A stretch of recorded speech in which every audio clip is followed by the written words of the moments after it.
Hello everybody, back again. Today I'm going to show you a light box that I use to convert a negative, an actual photo negative, to a digital image.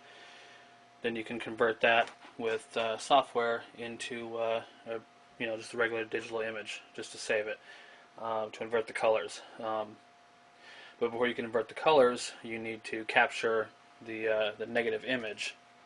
And they sell scanners for that. They can be a little pricey. This is another method to use, just stuff around the house. The only thing that you would have to buy is a lens set for a phone, for a cell phone. You can use the camera on the cell phone for this. What you need to buy is a lens kit. It usually comes with 3 separate lenses. One of them is a fisheye lens. Also comes with combo macro and wide angle lens. You want to make sure that whatever you buy has the macro lens. You need the macro lens because you do not want your cell phone to continue to try and focus in. As close as you're going to be, it'll never be able to focus. You need the macro lens to do that, which is this little piece on here. So you take the macro lens and you will just attach it to your camera like so, over the lens of the camera on your cell phone, and that will give you a macro lens. You will also need, in addition to that, obviously a negative.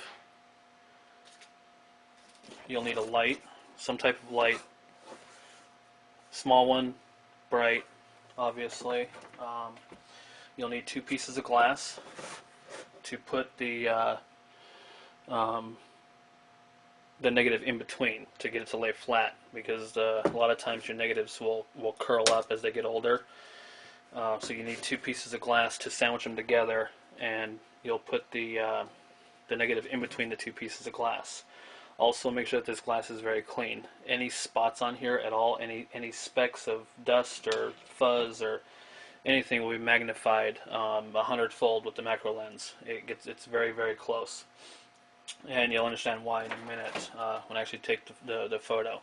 You also need a piece of paper, which acts as a diffuser for the light, and you'll need a box, just any kind of box, not real big enough to hold your light. You want your light to fit inside the box, which is what I have here. So you can see that this light will fit inside my box. Now you want to cut a hole in the box that will fit the negative, the square, the picture in the negative. As you can see, there's several pictures in there.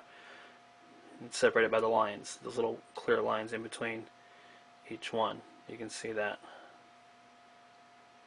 So there's actually 4 pictures on this one little strip here. So what you want to do is cut the hole out. This first hole that I cut was actually too close to the edge, so it was not usable. So I cut a second one. The size really doesn't matter because you're going to put the paper over it. Obviously you don't want it bigger than the glass. So you're going to cut your hole in the box.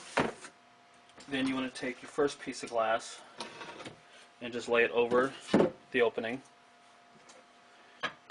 Let me move this camera here over this way, point it down, give you a little better angle of what I'm doing here. So, I got the first piece of glass laying over this. Then you want to take your light that you have and put that inside the box.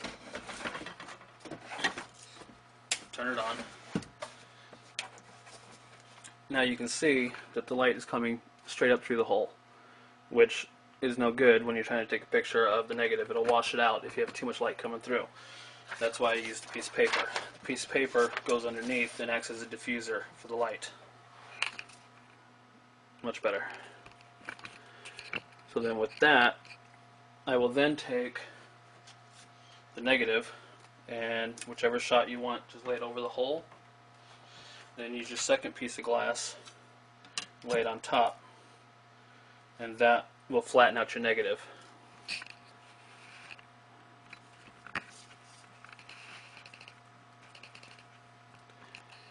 Now, with the camera, I recommend that you put your camera in, or your telephone in airplane mode.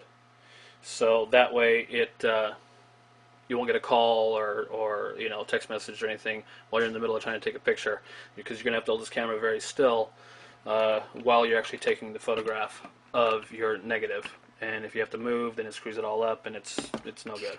It's just a pain in the ass.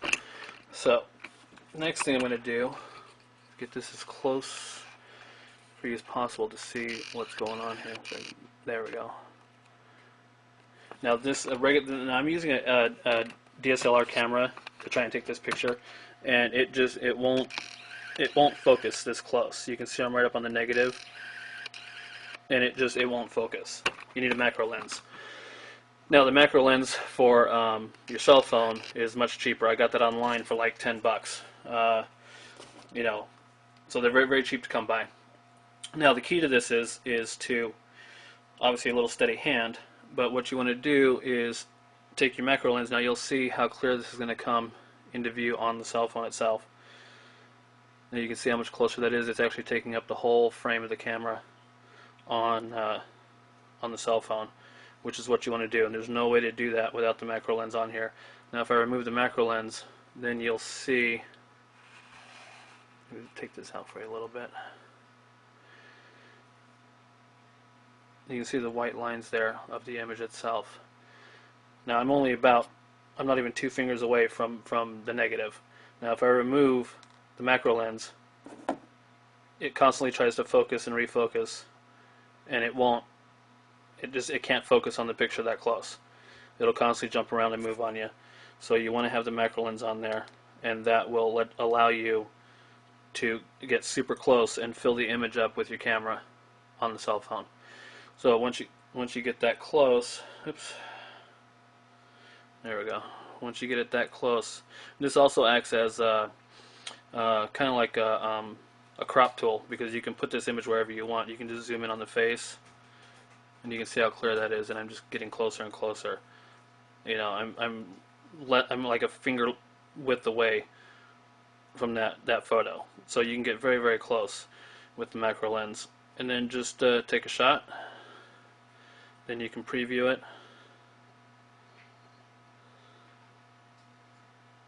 and you can see it there, the image on the camera.